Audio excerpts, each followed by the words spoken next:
What if I told you that for less than the price of a used Honda Civic, you could own a sailboat that actually works, actually sails, and doesn't turn into a money pit, but only if you pick the right boat? Because most people don't quit sailing because it's hard. They quit because they bought the wrong boat. So today we're breaking down the three 22-foot sailboats that real sailors keep recommending over and over again. The ones that are cheap and proven and actually get used. And by the end of this, you'll know exactly which one to buy and which one will quietly ruin your weekend. Also, I'm going to bust one of the biggest sailing lies ever. Get ready.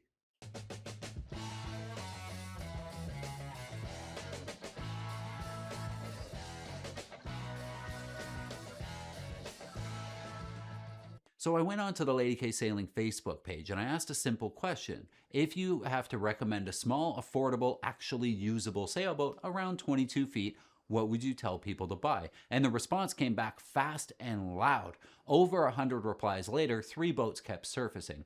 Not the newest, not the flashiest, but the ones that people actually own, maintain, and continue to sail year after year. Boats that have quietly earned the reputation the hard way, by working. Before we get to that, one of the biggest sailing lies out there that you need to know about before you ask anybody for boat advice. Only take advice from someone who has something you want. That goes for all of life, actually, but let's apply it to boats. If you're boat shopping and you ask the old guy at the dock with the battle axe sailboat full keeler from a time of myths and legends in 1960, whatever it was, what kind of boat should I buy? He's going to tell you that they haven't made a good boat in 50 years, whoever they are.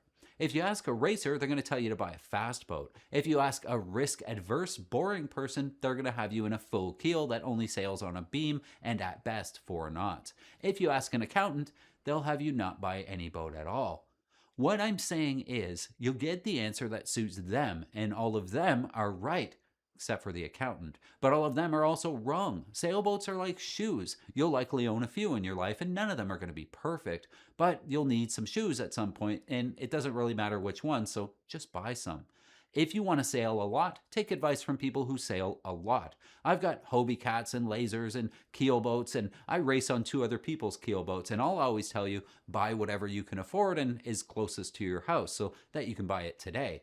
Your first sailboat is not chasing perfection, it's about eliminating excuses. It needs to be affordable, manageable, and simple enough that you'll actually use it as much as possible. Because the most common failure mode in sailing isn't buying the wrong boat, it's buying a boat that's just inconvenient enough that it sits tied to the dock or in your driveway.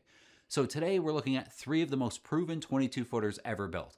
The Catalina 22 Sport, that's the newer one, the Hunter 22, and the O'Day 22. And by the end of this video, you'll know exactly which one aligns with how you actually intend to sail, not how you imagine you might. Before we get into the boats themselves, we need to talk about something also that's pretty practical, where you're going to find one of these. Because if you're browsing Yacht World expecting to uncover a hidden gem in this category, you're looking in the wrong ecosystem entirely. These boats don't live there. They live on Facebook Marketplace. They live on Craigslist. They live in local listings and club boards and occasionally behind someone's garage with a tarp on it that's clearly lost the will to live. And that's precisely why they're accessible. There's no brokerage fees, there's no polished listings, no artificial inflation, just owners selling boats. Realistically, you should be able to get into one of these for under $20,000. In fact, I bet you could do it for $5,000. Anywhere from 5 to 10 should be fine if you're willing to accept a little bit older boat and do a little bit of work. And then there's the wild card that changes everything with these things.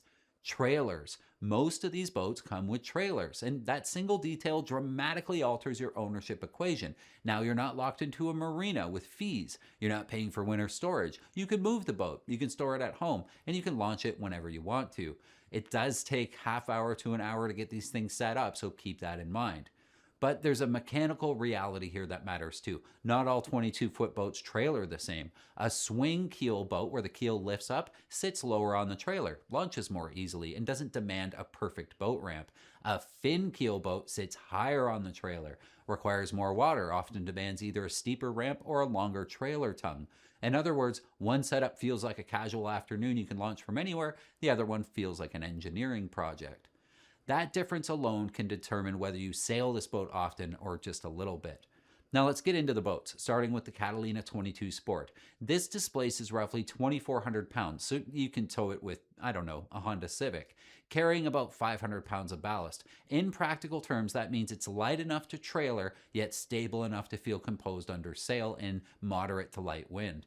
Catalina has been refining this design since the late 60s, and they've built tens of thousands of this boat. That scale matters. It means parts are readily available, knowledge is widely distributed, and nearly every common issue has already been solved by somebody else.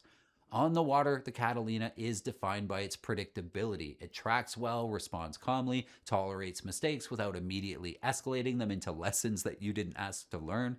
It's not fast, it's not dramatic, it's not going to impress anyone at the dock who measures their self-worth in knots, but it will sail consistently without complaining.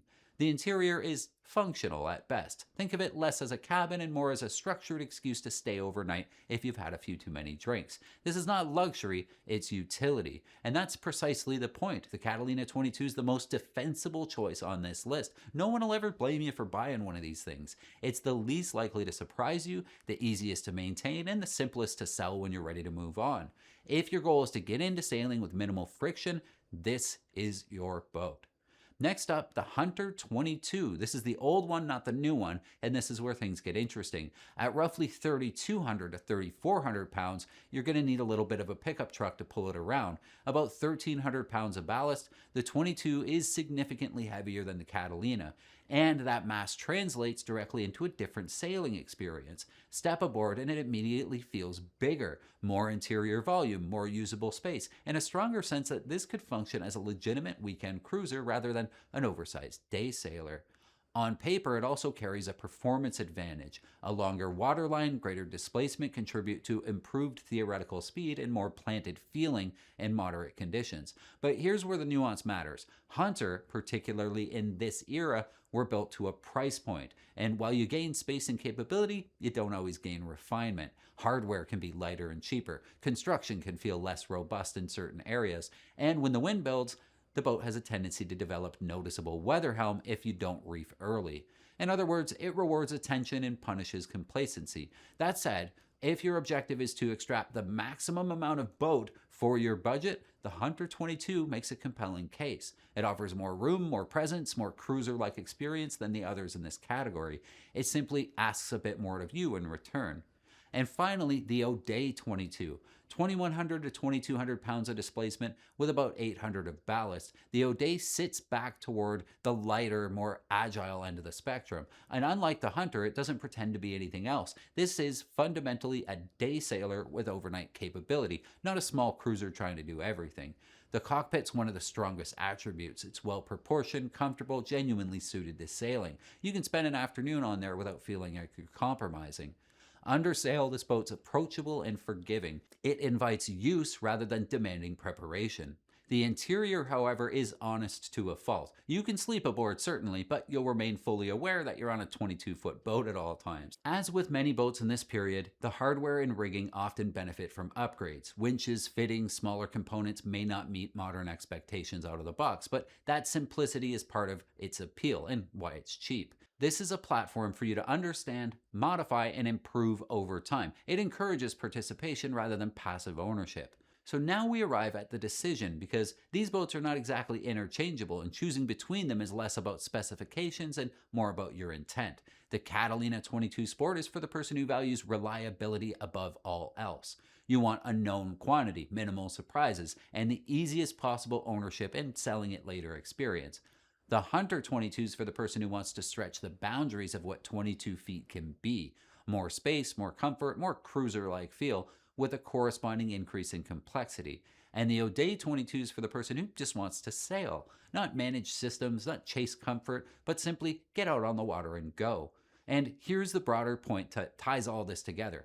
These boats are not inexpensive because they're inadequate. They're inexpensive because they're abundant, aging, and undervalued relative to their utility, which creates a rare opportunity. You can enter sailing for less than the cost of a used car. You can learn, experiment, and decide whether this lifestyle suits you without committing to a six-figure investment.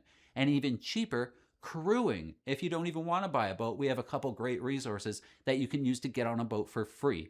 Lady K Sailing East Coast Crew Finder on Facebook, and the Lady K Sailing Great Lakes Crew Finder. You can see people on both that are looking for help with their boats, help racing, help moving boats, just somebody to sail with. So join those things today and follow Lady K Sailing on Facebook so you can take part in these conversations.